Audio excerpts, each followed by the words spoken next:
Hello everyone, good morning. আমার নতুন আরও একটি ভিডিওতে তোমাদের সকলকে জানাই অনেক স্বাগত আর অনেক ভালোবাসা। এখন বাজে সকাল 9টা, আর সকাল 9টা থেকে কিন্তু আমি আজকে আমার ভিডিওটা স্টার্ট করছি। তো ফ্রেন্ডস, তোমরা সবাই কেমন আছো? আশা করছি তোমরা সবাই খুব ভালো আছো, আর আমিও খুব ভালোই আছি। তো এখন তো বাজে সকাল 9টা, আর দিনটা হচ্ছে 25শে বৈশাখ, মানে আমাদের কবিগুরু রবীন্দ্রনাথ ঠাকুরের জন্মদিন। দিনটা ছিল শুক্রবার। অবশেষে দিনটা কিন্তু চলেই এলো। তোমাদের সঙ্গে কিন্তু আমি আগেই শেয়ার করেছিলাম যে আমার মেয়ের নাচের অনুষ্ঠান রয়েছে 25শে বৈশাখের দিন। তো সেই দিনটা কিন্তু আজ চলেই এসেছে।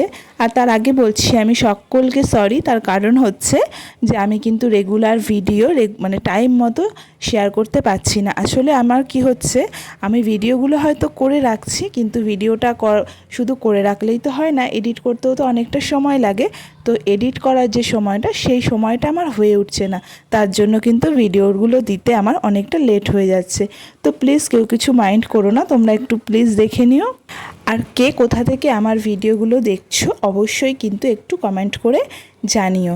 তো দেখো, সকাল 9টার সময় কিন্তু আমার কাজকর্ম সকালের মোটামুটি সবই হয়ে গেছে। স্নানও হয়ে গেছে, রান্নাও হয়ে গেছে, আর এদিকে পুচকেকেও খাওয়ানো হয়ে গেছে। তারপরে কিন্তু সব কিছু করে আমি এখন বসেছি দেখো আয়রন করতে।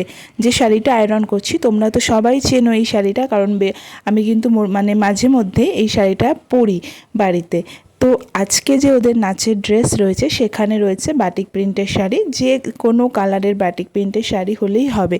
তো এটা তো আমার একটা মানে শাড়ি আছেই, যেটা আমি রেগুলার ইউজ করছি। আর একটা আমার বাটিকের শাড়ি রয়েছে, যেটার রং হচ্ছে লাল আর কালো। তো আমি কিন্তু ম্যাডামকে জিজ্ঞাসা করেছিলাম যে ম্যাম, আমার তো লাল আর কালো রঙের আছে, তো সেটা পরালে কি হবে? তা ম্যাডাম কিন্তু বলেছেন যে কালো আর লালের মানে যেহেতু পাটটা পুরোটাই কালো, তো যে বুকের সামনে যে মানে আঁচলটা আসবে, সেটা কিন্তু পুরোটাই কালো হয়ে যাবে। তাহলে কিন্তু দেখতে ভালো লাগবে না, লাইটে আরও বেশি কালো লাগবে। তো অগত্যা আর তো কিছু করার নেই। ওর জন্য যেই শাড়িটা আমি পরি, সেই শাড়িটাই ভালো করে কেচে ধুয়ে দিয়েছিলাম। আর দেওয়ার পরে কিন্তু এটাকে আয়রন করে নিলাম। আর এই গত দুদিনে না একটুও সময় হয়নি আয়রন করার, এদিক ওদিক ছোটাছুটি করতে করতে সময় চলে গেছে। আর এই যে এইটা হচ্ছে ব্লাউজ, ব্লু কালারের ব্লাউজটা লাগবে। এই ব্লাউজটা বানিয়েছিলাম আজ থেকে প্রায় 3-4 বছর আগে। তো তখন থেকেই কিন্তু এই ব্লাউজটা রয়েছে। তো বুঝতে পারছো তো আমার মেয়ে কতটা ওর শরীরের চেহারা হেলদি, যে আজ থেকে 3-4 বছর আগেকার ব্লাউজও কিন্তু এখনও ও পরতে পারছে। তারপরে কিন্তু আমার এই দুটো আয়রন করা হয়ে গেছে। আর আয়রন করা হয়ে যাওয়ার পর কাঁথাটা আমি গুছিয়ে নিয়েছি। আর এইদিকে দেখো, আমি সকালবেলায় কি নেব না নেব সেগুলো কিন্তু একটা জায়গায় স্তূপ করে রেখেছিলাম। যেমন ওর সাদা লেগিংস, কালো ইনার, এইসব নানান ধরনের জিনিসগুলো লাগবে। তো সেই জিনিসগুলো কিন্তু আমি সকাল থেকে এদিক ওদিক করে যেখানে যা ছড়িয়ে ছিটিয়ে ছিল, সেখান থেকে কিন্তু নিয়ে এক জায়গায় রেখে দিয়েছিলাম। আর এখন কিন্তু দেখো আমি সব ব্যাগে ভরে নিচ্ছি। আর এই যে এই ছোট্ট ব্যাগটাতে নিচ্ছি হচ্ছে ওর যে কসমেটিক্সগুলো লাগবে। তো সেই কসমেটিক্সগুলো আমি এই ছোট্ট ব্যাগটাতে নিয়ে নিচ্ছি।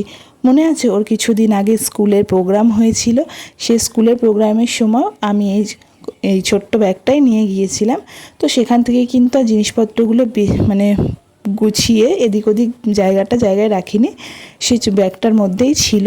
তো আজকে আরও এক্সট্রা যা জিনিসগুলো লাগবে সেগুলোও কিন্তু আমি ভরে নিয়েছিলাম। এই দেখো, এই লাল আর এই কালো এই বাটিকের শাড়িটার কথাই আমি কিন্তু একটু আগে বলছিলাম। তো ওর যেহেতু হবে না, তো আমি নিয়ে নিলাম, আমিই পরবো। আসলে পরে শুনলাম যে ম্যাম বলেছে সবাইকে সাদা শাড়ি আর লাল পাড়ের মানে সাদা লাল পাড়ের শাড়ি পরতে, কিন্তু আমি তো জানি না। আর আমি এই শাড়িটা একদম নরম, ওই জন্য নিয়ে গেছিলাম। পরে আমি এটাই পরে নিয়েছিলাম। আর এদিকে দেখো, পুচকের জন্য আমি দুধ নিয়েছি, আর এদিকে ওষুধও নিয়েছি। এইসব নিয়ে কিন্তু ব্যাগটা ভালো করে পুরো গুছিয়ে নিচ্ছি। আর এখন আমি বেশিরভাগ সময় এই কাঁধ ব্যাগটা নিয়েই যাতায়াত করি, কারণ হাত ব্যাগের থেকে এই পুচকেকে নিয়ে কাঁধ ব্যাগে নিয়ে যাতায়াত করতে অনেকটাই বেশি সুবিধা হয়। তার জন্য কিন্তু আমি এই কাঁধ ব্যাগটাই যাতায়াত করছি। আর এই কাঁধ ব্যাগটা বেশ কিছুদিন বলতে পুচকে হওয়ার পরই আমার হাজব্যান্ড অফিস থেকে পেয়েছে। তো ভালোই হয়েছে, যা হয় ভালোর জন্যই হয়। তো একটু গয়নাগাটিও নিয়ে নিলাম পরার জন্য, কিন্তু কপাল এতটাই খারাপ যে সেটা পরা হয়ে ওঠেনি। কারণ হচ্ছে প্রচণ্ড পরিমাণে গরম পড়েছিল, আর তারপরে ওদিকে যেতে যেতে অনেকটা সময় লেট হয়ে গেছিলো। তার জন্য কিন্তু এইসব আর পড়া টড়া হয়ে ওঠেনি। আসলে দুটোকে নিয়ে না সামলে উঠতে পারি না, এই আর কি। আর দেখো পুচকেকেও এই জামাটা পরিয়ে নিয়ে যাবো। এই জামাটা খুব পাতলা, তো এই জামাটা পরালে ওর গরমটা একটু কম লাগবে। এরপর দেখো চলে এসেছি এখন আমি ভাত খেতে। তো সকালবেলা আজকে আমাদের মাগুর মাছ নিয়েছিল, তো সেই মাগুর মাছেরই ঝোল করা হয়েছে। আর দেখো আমি কিন্তু আজকে কলা পাতায় খাচ্ছি, দেখছি কলা পাতাটা পড়ে রয়েছে, তাই ভাবলাম কলা পাতাতেই খেয়ে নিই। আর এদিকে কিন্তু আমার পুচকিকে তো বললাম খাওয়ানো হয়ে গেছে। খাওয়া দাওয়ার পরে কিন্তু আমি জামা কাপড়টাও চেঞ্জ করে একবারে ধুয়ে দিয়েছি। ধোয়ার পরে কিন্তু ড্রেস চেঞ্জ করে একবারে আমি আয়নার সামনে চলে এসেছি। একটু চুলটাও বেঁধে নিই, এত গরমে ভেবেছিলাম বিনুনি করব, কিন্তু এত প্রচণ্ড পরিমাণে গরম পড়েছে, তো আর বিনুনি করলাম না। আজকে এই ক্লিপটা মারলাম। দেখো সেদিন যে ক্লিপটা কিনেছিলাম, মানে গত বুধবার গিয়ে যে ক্লিপটা কিনেছিলাম, সেই ক্লিপটাই কিন্তু আমি আজ দিলাম চুলে। আর এদিকে ঘর দোরও মোটামুটি পরিষ্কার করা হয়ে গেছে, অগোছালোভাবে রাখিনি। আর যেহেতু আমি থাকবো বাপের বাড়িতে 2 দিন, তো সেই কারণে কিন্তু সব পরিষ্কার করেই রেখে এসেছি। তারপরে কিন্তু আমি আর পুচকি টোটো করে চলে এসেছি। আর এখন দেখো বাপের বাড়িতে চলে এসেছি।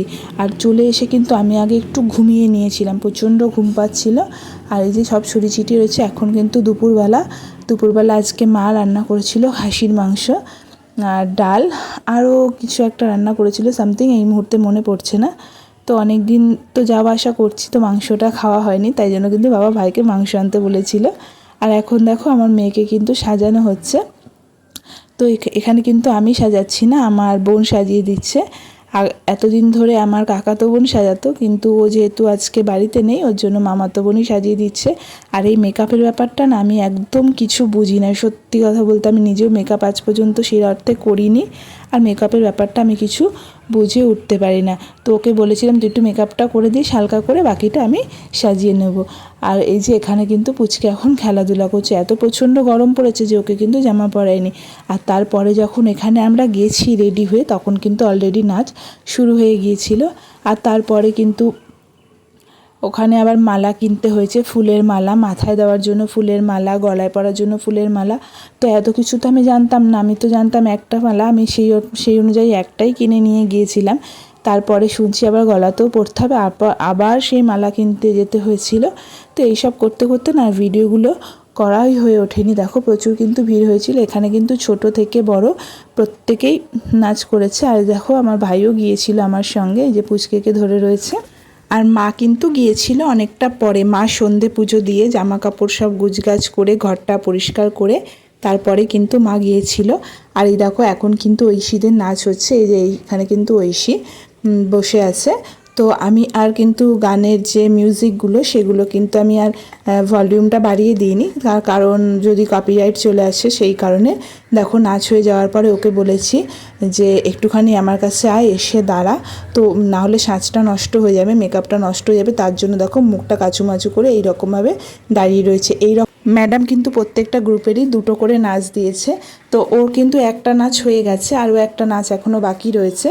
তার জন্য ওকে আমি খেলাধুলা করতে বারণ করেছি। আর তারপরে তো মেকআপও নষ্ট হলে হবে না, কারণ ওর কিন্তু লাস্টে একটা নাটকও রয়েছে, তো সেই কারণে তোকে বারণ করেছিলাম। ওকে বললে তো কোনো কিছু শুনতে চায় না। আর এই দেখো আমি পুচকেকে নিয়ে দাঁড়িয়েছি, আর প্রচণ্ড পরিমাণে কিন্তু গরমটাও পড়েছিল। আর এখন দেখো এখানে নাটক হচ্ছে, নাটকটা নাম হচ্ছে তোতা কাহিনী। এই নাটকটা যারা করেছে তারা কিন্তু নিতান্তই ছোট ছোট একদম বাচ্চা, তারাই কিন্তু এই নাটকটা করেছে। আর একটা নাটক হয়েছে যেটা নীতিনাট্য, সেটা কিন্তু ম্যাডাম করেছেন। ম্যাডাম আর ম্যাডামের যে বড় বড় স্টুডেন্টরা রয়েছে তারা করেছেন, আর সঙ্গে একটা দুটো পুচকেও ছিল। তো সেই বড়দের যে নীতিনাট্যটা হয়েছে, তো সেটার নাম ছিল বাল্মীকি প্রতিভা। যাই হোক, মানে সন্ধ্যে 6:30 7টা থেকে রাত্রি 10টা পর্যন্ত এই প্রোগ্রামটা কিন্তু চলেছে। আর সত্যি কথা বলতে প্রোগ্রামটা সত্যি খুব সুন্দর হয়েছে। আমি এবছরের প্রোগ্রামটা হয়তো তোমাদের সঙ্গে শেয়ার করছি, কিন্তু যতদিন থেকে ঐশী নাচ শিখছে ততদিন থেকেই কিন্তু এই 25শে বৈশাখের দিনটিতে আর হচ্ছে মহালয়ার দিনটিতে, এই 2টো দিনে কিন্তু ম্যাডাম প্রোগ্রাম করেন। তো বাচ্চারাও এতে খুশি হয়। আর এদিকে বাইরে যা যা মাঝে মধ্যে যেমন যা প্রোগ্রাম থাকে সেরকম তো ম্যাডাম করেই, কিন্তু এই যে এইটা এই সব প্রোগ্রাম শেষ করতে করতে কিন্তু প্রায় 10টা 10-15 মতো হয়ে গেছে। আর এখন দেখো আমরা যাচ্ছি বাড়িতে। তো ঐশী কিন্তু যে নাটকের জন্য যে ড্রেসটা ছিল, কালো ইনার আর কালো লেগিংস আর সামনে বেল্ট দেওয়া, তো সেটা পরেই কিন্তু বাড়ি ফিরছে। এখন আর চেঞ্জ করিনি, কারণ এখন তো বাড়িই চলে যাব। তারপরে কিন্তু এই যে এখান থেকে টিফিন দিয়েছিল রাইস আর আলুর দম। তো রাইস আর আলুর দমটা কিন্তু সবাই অপেক্ষা করে যে কি টিফিন দেবে বাচ্চাগুলো। তো রাইস আর আলুর দম দিয়েছে, আর ও কিন্তু এটাই খেয়ে আজ শুয়ে পড়েছে। তো ফ্রেন্ডস, পুরো ভিডিওটা তোমাদের কেমন লাগলো অবশ্যই জানিও, আর ভালো লাগলে লাইক, শেয়ার আর কমেন্ট করো, আর আমার চ্যানেলটাকে সাবস্ক্রাইব করে আমার পাশে থেকো। আজকের মতো আমি কিন্তু ভিডিওটা এখানেই শেষ করছি। দেখা হবে নতুন আবার একটা ভিডিওতে। ততক্ষণ তোমরা সবাই ভালো থেকো, সুস্থ থেকো, সাবধানে থেকো। টাটা।